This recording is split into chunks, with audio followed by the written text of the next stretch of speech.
বৰবৰুৱা চুকাফা ভৱনত বৰবৰুৱা আঞ্চলিক ছাত্ৰ সন্থাৰ উদ্যোগত বিশেষ অভিনন্দন অনুষ্ঠান অনুষ্ঠিত। মেধাৱী ছাত্ৰ-ছাত্ৰীসকলক উৎসাহিত কৰাৰ বাবে বুধবাৰে ডিব্ৰুগড় জিলা ছাত্ৰ সন্থাৰ অন্তৰ্ভুক্ত বৰবৰুৱা আঞ্চলিক ছাত্ৰ সন্থাই এক বিশেষ অভিনন্দন অনুষ্ঠানৰ আয়োজন কৰে। বৰবৰুৱাস্থিত চুকাফা ভৱনত আয়োজন কৰা এই বিশেষ অভিনন্দন অনুষ্ঠানত বৰবৰুৱা অঞ্চলৰ পৰা হাইস্কুল শিক্ষান্ত আৰু উচ্চতৰ মাধ্যমিক পৰীক্ষাত ৭০%তকৈ অধিক নম্বৰ লাভ কৰা প্ৰায় ৮০গৰাকী মেধাৱী ছাত্ৰ-ছাত্ৰীক সম্বৰ্ধনা জ্ঞাপন কৰা হয়। উক্ত অনুষ্ঠানতে বৰবৰুৱা আঞ্চলিক ছাত্ৰ সন্থাৰ দুজনকৈ ছাত্ৰ নেতাইও আজি দলৰ পৰা অব্যাহতি লয় আৰু বিদায়ী সম্ভাষণ গ্ৰহণ কৰে।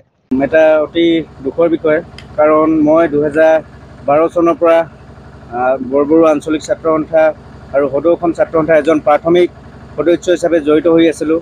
আজি এই বিদায়ক্ষণত বেয়া লাগিবই, দুখ লাগিবই, কাৰণ কিয়নো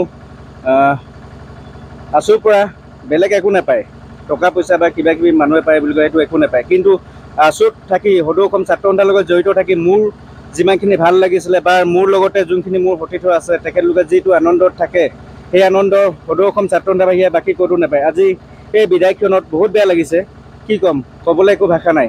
উক্ত অনুষ্ঠানত সদৌ অসম ছাত্ৰ সন্থাৰ হৈ বুলবুল দত্ত, ডিব্ৰুগড় জিলা ছাত্ৰ সন্থাৰ সভাপতি সম্পাদকৰ লগতে ডিব্ৰুগড় বিশ্ববিদ্যালয়ৰ স্নাতকোত্তৰ মহলা ছাত্ৰ একতা সভাৰ সভাপতি উপৰিও ডিব্ৰুগড় জিলা আৰু আঞ্চলিকৰ বহু ছাত্ৰ নেতাৰ লগতে বৰবৰুৱা অঞ্চলৰ বহু গণ্যমান্য ব্যক্তি উপস্থিত থাকে। জিলা ছাত্ৰ সন্থাৰ অন্যতম এখন শক্তিশালী আঞ্চলিক ছাত্ৰ সন্থা হৈছে বৰবৰুৱা আঞ্চলিক ছাত্ৰ সন্থা, আৰু এই বৰবৰুৱা আঞ্চলিক ছাত্ৰ সন্থাই বৰবৰুৱা চুকাফা ভৱনত আজি হাইস্কুল শিক্ষান্ত পৰীক্ষা আৰু উচ্চতৰ মাধ্যমিক চূড়ান্ত পৰীক্ষাত সুখ্যাতিৰে উত্তীৰ্ণ হোৱা প্ৰায় ৭০গৰাকী ছাত্ৰ ছাত্ৰীক আজি বিশেষ অভিনন্দন অনুষ্ঠানৰ জৰিয়তে তেওঁলোকক অভিনন্দন জ্ঞাপন কৰে।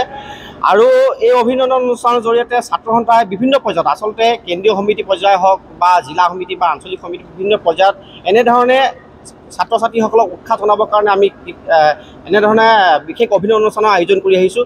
আৰু এই অভিনন্দন অনুষ্ঠানৰ জৰিয়তে এই ছাত্ৰ ছাত্ৰীসকলে অনাগত সময়ত নিজৰ শৈক্ষিক জীৱন যাত্ৰা আগবঢ়াই যোৱাৰ লগতে তেওঁলোকে অনাগত সময়ত সামাজিকভাৱে কেনেকৈ দায়বদ্ধ হ'ব পাৰিব, সামাজিকভাৱে দায়বদ্ধ হৈ সমাজখন কেনেকৈ আগবঢ়াই লৈ যাব পাৰিব, নিজে মানুহ হিচাপে গঢ়ি সমাজখনক কেনেকৈ গঢ়িবৰ কাৰণে অনাগত সময়ত তেওঁলোকে প্ৰচেষ্টা গ্ৰহণ কৰিব, তাৰ ক্ষেত্ৰত প্ৰেৰণা প্ৰদান কৰিবৰ কাৰণে এনেধৰণে অসমৰ বিভিন্ন প্ৰান্তত আঞ্চলিক ছাত্ৰ সন্থাসমূহে হওক বা জিলা ছাত্ৰ বা কেন্দ্ৰীয় সমিতিয়ে এনেধৰণে বিশেষ অভিনন্দন অনুষ্ঠানৰ আয়োজন কৰি আহিছে। আজিও বৰবৰুৱা আঞ্চলিক ছাত্ৰ সন্থাই চুকাফা ভৱনত প্ৰায় ৮০গৰাকী ছাত্ৰ ছাত্ৰীক ৭০% যিসকল ছাত্ৰ ছাত্ৰীয়ে নম্বৰ লাভ কৰিবলৈ সক্ষম হৈছিল তেওঁলোকক বিশেষ অভিনন্দন অনুষ্ঠানৰ জৰিয়তে অভিনন্দন জ্ঞাপন কৰে।